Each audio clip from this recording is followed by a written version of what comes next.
Hi, this is Suresh from Coimbatore. கோவையிலேருந்து உங்கள் சுரேஷ் பேசிகிட்டு இருக்கேன். இந்த வீடியோவில் நம்ம என்ன பார்க்க போகிறோம் அப்படின்னா, இந்த வருஷம் இன்றைக்கி +2 ஸ்டூடெண்ட்ஸ் அவங்க எவ்வளோ போராட்டங்களுக்கு அப்புறம் இன்றைக்கி அவங்களுடைய எக்ஸாம் நல்லபடியாக முடிச்சிருப்பாங்க.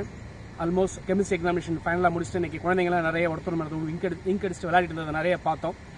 ஒரு +2 முடிச்ச ஒரு சந்தோஷம் இருந்தாலும் வாழ்க்கையில் அடுத்த கட்டத்துக்கு என்ட்ராகக்கூடிய அதே ஒரு பயம், இது ரெண்டுமே இருக்கக்கூடிய இந்த சூழலில் இந்த வீடியோ கண்டிப்பாக +2 ஸ்டூடெண்ட்ஸ்க்கு நல்ல வழிகாட்டத்தில் இருக்குங்கிற நம்பிக்கையில் இந்த வீடியோ கொடுக்குறேன். இந்த வீடியோவில் என்ன பார்க்க போகிறோம் அப்படின்னா, இப்போ +2 முடிக்கிற ஸ்டூடெண்ட் இன்ஜினியரிங் படிக்கும் பொழுது என்ன சப்ஜெக்டை எடுத்து படித்தா நல்லா இருக்கும் அப்படின்னு. ஏற்கனவே என்னுடைய சப்ஸ்கிரைபர்ஸ், என்னுடைய நிறைய ஸ்டூடெண்ட்ஸ் நிறைய குவரிஸ் கேட்டிருந்தாங்க. அவங்க போட்ட அந்த கமெண்ட்ஸ்லேருந்து, அவங்க கேட்ட கொரியிலேருந்து தான் இந்த வீடியோ பண்ணணுன்ற ஒரு ஆசை வந்துச்சு. இப்போ இந்த 2020ஆம் ஆண்டில் பொறியியல் படிக்கிற ஸ்டூடெண்ட்ஸில் எந்த பிரான்ச் எடுத்தால் ரொம்ப நல்லா இருக்கும், நிறைய பணம் சம்பாதிக்கலாம், வேலை ஈஸியாக கிடைக்கும் அப்படிங்கிற மாதிரி நிறைய கேள்விகள் இருந்து அந்த கேள்விக்கான பதிலாக இந்த வீடியோ நம்ம கொடுக்குறோம். அப்படி பார்க்கும்போது நம்ம கிட்டத்தட்ட ஒரு ஆய்வுகள் எடுத்தோம், நிறைய நெட்டில் எடுத்து பார்த்தோம், நிறைய பிளாக்ஸ் படித்தோம், நிறைய ப்ரொஃபஸர்கிட்ட டிஸ்கஸ் பண்ணி பார்க்கும்பொழுதும், நிறைய HR பீப்புள்கிட்ட பேசி பார்க்கும்பொழுதும் இந்த வருஷம் நல்ல பூமில் இருக்கக்கூடிய பிரான்ச்சஸ் அப்படின்னு எடுத்திங்கன்னா, நான் ஒரு 7 பிரான்ச் நான் லிஸ்ட் பண்ண ஆசைப்படுறேன். அது ஒரு பிரான்ச் நீங்கள் கம்ப்யூட்டர் சயின்ஸ் அப்படிங்கிற பிரான்ச், இதை காமனாக வச்சுக்கோங்க.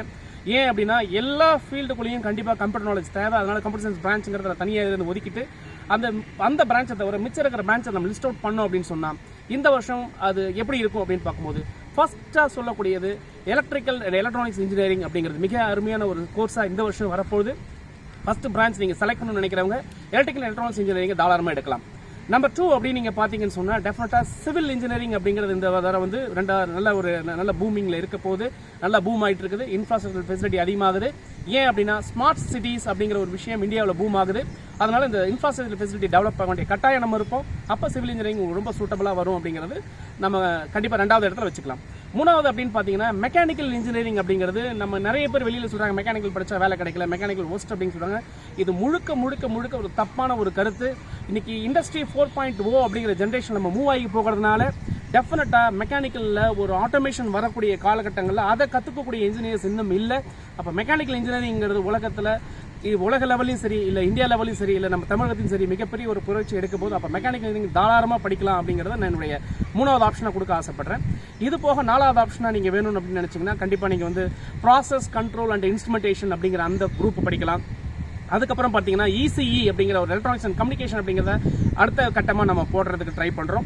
அப்போ கண்டிப்பாக அங்கே ECEங்கிறத அடுத்த கட்டமாக நீங்கள் கொண்டு வரலாம். ECEக்கு அப்புறம் நீங்கள் என்ன சார் படிக்கலாம் அப்படின்னு நினச்சிங்கன்னா, அதுக்கப்புறம் கெமிக்கல் இன்ஜினியரிங் அப்படிங்கிறது இன்றைக்கி ஒரு புதுசாக வரப்போகுது. ஏன்னா இனி வரக்கூடிய இந்த கல்ச்சரில் இப்போ வெஹிக்கல்ஸ், எலக்ட்ரிக்கல் வெஹிக்கல் அப்படிங்கிறது உள்ள வந்துச்சுன்னா அந்த பேட்டரி அப்படிங்கிற ஒரு விஷயம் பெரிய புரட்சி எடுக்க போது, ஃபியூவல் செல் கான்செப்ட்ங்கிறது இன்னொரு பெரிய புரட்சி எடுக்க போது. அப்போ அந்த கெமிக்கல் அப்படிங்கும்போது ஏற்கனவே ப்ராசஸ் கண்ட்ரோல் சொல்லியிருக்கிறோம், மெக்கானிக்கல் சொல்லியிருக்கிறோம், அந்த பேட்டரி, இது எல்லாத்துக்குமே கெமிக்கல் அப்படிங்கிறது ஒரு பெரிய சப்போர்ட்டாக இருக்கும்.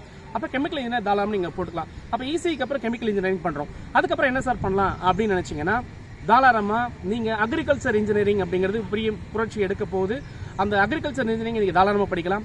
அதுக்கப்புறம் நீங்கள் என்ன சார் பண்ணலாம் அப்படின்னா, பயோடெக்னாலஜி, பயோ மெடிக்கல் இன்ஜினியரிங், இந்த மாதிரி நிறைய கோர்சஸ் நீங்கள் கொண்டு போகலாம். ஸோ ஃபஸ்ட்டு ஃபோர்மோஸ்ட் நல்ல எல்லாருமே ஈஸியாக செலக்ட் பண்ணி நல்ல ஜாபுக்கு போகணும்னு நினைக்கிறவங்க இந்த ப்ரையாரிட்டியில் கண்டிப்பாக இந்த வருஷம் நீங்கள் செலக்ட் பண்ணிங்கன்னா கண்டிப்பாக நீங்கள் 4 இயர்ஸ் முடிச்சுட்டு வெளியில் வரும்போது மிகப்பெரிய ஒரு வேலைவாய்ப்பு உங்களுக்கு காத்துக்கிட்டு இருக்கு. ஏற்கனவே சொன்ன மாதிரி இந்த படிப்போட சர்டிஃபிகேஷன் கோர்சஸ் கொடுக்கக்கூடிய அந்த இன்ஸ்டியூஷன் நீங்கள் செலக்ட் பண்ணணும். என்னென்ன டைப் ஆஃப் சர்டிஃபிகேஷன்ஸ் இருக்குது அப்படிங்கிறத நம்ம லிஸ்ட் அவுட் பண்ணி வச்சிருக்கோம். அதை பற்றி நம்ம அடுத்த வீடியோவில் கொடுக்குறோம். சரிங்க சார், இதெல்லாம் படித்தா எவ்வளோ சம்பளம் கிடைக்கும் அப்படின்னு நீங்கள் கேட்டிங்கன்னா, நான் சொன்ன எலக்ட்ரிக்கல் இன்ஜினியரிங் சாதாரணமாக நீங்கள் படிச்சிங்க சொன்னால் 2 வருஷத்துக்கு நீங்கள் சராசரி ஒரு 2.5 லட்சத்துலேருந்து கிட்டத்தட்ட 5 லட்சம் ரூபா வரைக்கும் நீங்கள் சம்பாதிக்கக்கூடிய ஒரு வாய்ப்பு இருக்குது. இதே மாதிரி கம்ப்யூட்டர் சயின்ஸ் எடுத்து படித்தா எவ்வளோ சார் கிடைக்குன்னா, அதே மாதிரி 2.5 லட்சத்துலேருந்து 1 கோடி ரூபாய் அளவுக்கு சம்பாதிக்கக்கூடிய சான்சஸ் இருக்குது. அதனால தான் நான் கம்ப்யூட்டர் சயின்ஸ் அப்படிங்கிறத தனியாக பிரித்து எடுத்தேன். நீங்கள் தாராளமாக கம்ப்யூட்டர் சயின்ஸ் படிக்கணும்னு நினைக்கிறவங்க கண்ணை மூடிட்டு படிக்கலாம் அப்படின்னு தான் சொல்ல முடியும். ஆனால் இந்த மாதிரி கோர் பிரான்ச்சை எடுத்து படிச்சுட்டு அது கூட கம்ப்யூட்டர் நாலேஜும் டெவலப் பண்ணும்போது நீங்கள் டபுள் நாலேஜபிள் பர்சனாக வருவீங்கிறதுனால கம்ப்யூட்டர் சயின்ஸ் நான் பொதுவான ஒரு விஷயமா வச்சுட்டேன் இந்த இடத்துல.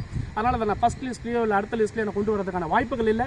இந்த மாதிரி நீங்கள் இந்த பிரான்ச்சஸ் நான் சொன்ன இந்த 7 பிரான்ச் நீங்கள் எடுத்து அல்லது 6 பிரான்ச் நீங்கள் எடுத்து படிக்கின்ற பொழுது சராசரியாக 2.5லேருந்து 4 லட்சம் வரைக்கும் சராசரியான சம்பளத்தை வருகின்ற 4 ஆண்டு கழிச்சு சம்பாதிக்க முடியுங்கிற நம்பிக்கையை நிறைய ஒரு அனாலிசிஸ் பண்ணிட்டு தான் இந்த வீடியோ பண்ணுறோம். ஸோ தொடர்ந்து பேசுவோம். இன்னும் நிறைய விஷயங்களோட உங்களுக்கு தொடர்ந்து வீடியோ கொடுக்கறதுக்கு ட்ரை பண்ணிகிட்டே இருக்கேன். தொடர்ந்து பேசுவோம், இணைந்திருங்கள். அதுவரை உங்களிடமிருந்து விடைபெறுவது சுரேஷ்.